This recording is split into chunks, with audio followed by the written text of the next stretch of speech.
नमस्कार दोस्तों।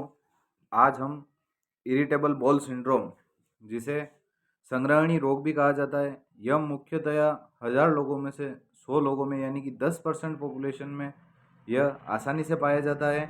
यह आंतों से संबंधित बीमारी है।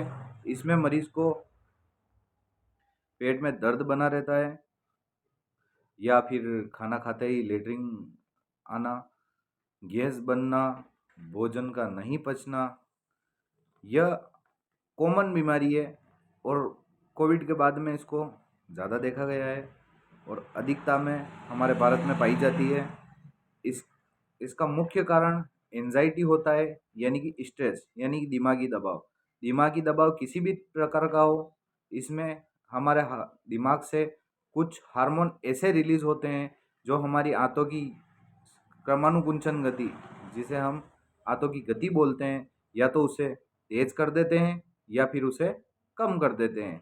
इसमें वात और पित्त का बैलेंस भी बिगड़ जाता है, जिससे कि मरीज को स्टूल के साथ में सलाइवा आना, जलन होना, या फिर उस मरीज को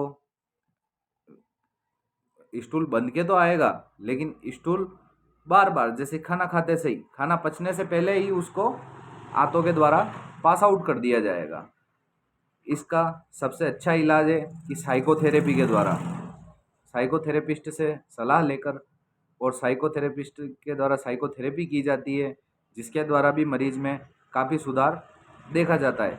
इसका इलाज संभव है, लेकिन सिर्फ यही नहीं कि हम सिर्फ साइकोथेरेपिस्ट के पास चले जाएं जिससे हम सही हो जाएंगे। हमें हमारी आदतों में, खाने की आदतों में भी बदलाव करना पड़ेगा। खाने में हमें कुछ चीज़ें छोड़नी भी पड़ती है, जैसे कि उड़द की दाल हो गई, कचौरी, समोसा हो गया, या फिर दूध हो गया, दूध से बनी हुई चीज़ें हो गई।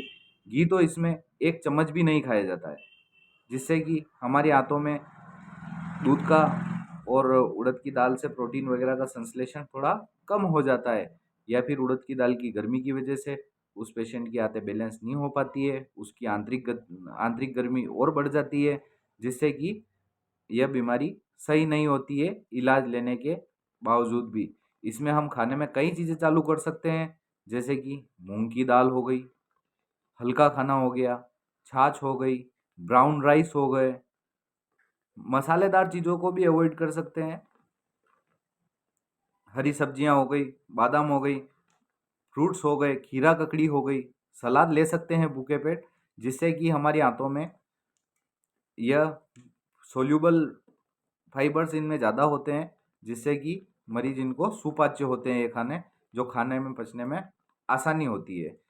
इस तरीके से हम आईबीएस नाम की बीमारी से बच सकते हैं। इसमें इरिटेशन होता है, जैसे कि आप बाइक चला रहे हैं, आपको लग रहा है कि यार पेट भारी भारी हो रहा है, आपने फ्रेश हो लिए तो भी आपको लगेगा कि पेट भारी भारी हो रहा है, फ्रेश सही से नहीं हो पाए हैं, या फिर हो रहे हैं लेकिन दिन में 2 से 5 बार भी हो सकता है फ्रेश होना। इस तरीके की समस्या इसमें देखने को मिलती है। यह मुख्यतः बड़ी आंत से संबंधित है।